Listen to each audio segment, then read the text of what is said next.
আপুর ৫ ফলের অনুষ্ঠানে আসতে গিয়ে অনেক বড় বিপদে পড়ে গেলাম। বর্তমান সময়ের মানুষগুলোর মধ্যে মনুষ্যত্ববোধ এবং বিবেক কোনো কিছুই কাজ করে না। আসসালামু আলাইকুম এভরিওয়ান, কি অবস্থা সকলের? আশা করি সবাই ভালো আছেন। ঢাকার উদ্দেশ্যে কুমিল্লা থেকে যখনই রওনা দেই তখন মাঝপথে আমার গাড়িটা পুলিশে আটকায়। আর এমন পুলিশ রে বাবারে বাবা, পুলিশ আমার কাছ থেকে ২,০০০ টাকা ঘুষ খাবে সেটা ডিরেক্টলি বললেই পারতো। আমার জানা মতে আমার গাড়ির স্পিড সবসময় ৮০-র নিচে থাকে, ৮০-র উপরে কখনোই যায় না। যেহেতু সবসময় আমার গাড়িতে আমার ফ্যামিলি থাকে তখন ওভার স্পিডে গাড়ি চালানোর প্রশ্নই ওঠে না। কিন্তু তারা বলতেছিল যে আমার গাড়ি নাকি ওভার স্পিডে ছিল, কিন্তু মামলা দিবে না, তারা আমার থেকে টাকা নিবে। অবশেষে আমার কাছ থেকে ২,০০০ টাকা নিয়েই আমার গাড়িটা ছাড়লো। এমন একটা দেশে বাস করি, ৮ বছরের রামিসাও কিন্তু রেহাই পায়নি। চারদিকে দুর্নীতি অন্যায় যেন বেড়েই চলেছে। মানুষ বিপদে পড়লে যে পুলিশের আশ্রয় নিবে সেটাও কিন্তু এখন বাংলাদেশে নাই। যাই হোক, এত কিছু না বলে এখন আমরা চলে আসছি কাকুলিয়াপুর ৫ ফলের অনুষ্ঠানে। আমাদেরকে অনুষ্ঠানের সময় দেওয়া হয়েছিল দুপুর ৩টা, কিন্তু আমরা আসতে আসতে রাত ৮টা বেজে গেছে। এখানে তেমন কেউ ছিল না,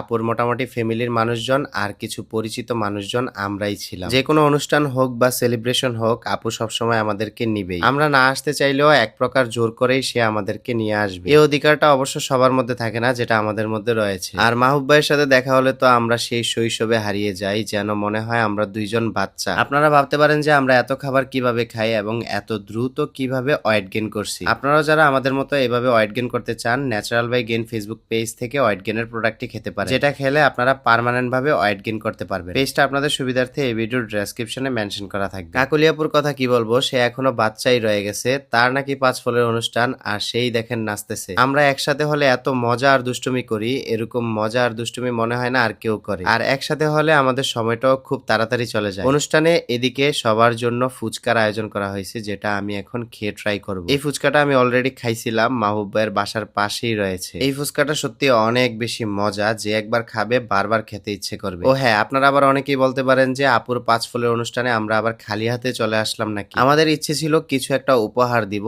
কিন্তু বৃষ্টির কারণে সারাদিন কোথাও থামার কোন রকম সুযোগ পাইনি। তাই আপুকে আমরা টাকা দিয়ে দিছি, বাবুর জন্য আপু তার পছন্দ মতো কিছু একটা কিনে নিবে। আমার ফুচকাটা কিন্তু বানানো কমপ্লিট, এখন সেই ফুচকাটা আমি এবং সাইফান মিলে খাবো। এই ফুচকা আমার থেকেও বেশি পছন্দ সুমায়া। অবশ্য মেয়েদের ফুচকার প্রতি একটা অন্যরকম আলাদা আকর্ষণ থাকে। যাক, আমরা আগে খাই, তারপর না হয় সুমায়াকে খাওয়াবো। ওরে ভাই, ফুচকার কথা কি বলবো, মুখে দেওয়ার পর এত বেশি ভালো লাগে, মনে হয় একসাথে ৪-৫ প্লেট খেয়ে ফেলি। আমার খাওয়া দেখে সুমায়া কোন ফাঁকে যেন চলে আসছে, এসে দেখি সেও ফুচকার প্লেট নিয়ে বসে গেছে। এই ফুচকা খাওয়ার পর সে বলতেছে যে এত মজার ফুচকা আমি জীবনেও কখনো খাইনি। এখানে কম বেশি মোটামুটি সবাই কিন্তু খুবই মিশুক। মিমি ভাবিও আসছে, আমরা মিমি ভাবির সাথে অনেক আড্ডা টাড্ডা দিলাম। দেন আড্ডা দেওয়ার পর আমরা কাকুলিয়াপুর ফ্ল্যাটে চলে আসি। এসে বসতে না বসতেই আপু আমাদের জন্য আবার মিষ্টি নিয়ে আসছে। অবশ্যই এই সময়টাতে মিষ্টি মুখ করানোটা স্বাভাবিক, সবার আগে সাইফানকে মিষ্টি মুখ করাচ্ছি। আমরা যেই টাইমে বের হব ঠিক সেই টাইমেই কিন্তু রাবে আপু এসে হাজির। বেশি রাত হয়ে যাওয়ার কারণে আপুকে আমরা একদমই সময় দিতে পারি নাই। আজকের ভিডিওটা এই পর্যন্তই। সবাই ভালো থাকেন, দেখা হচ্ছে নেক্সট কোনো ব্লগে। আল্লাহ হাফেজ।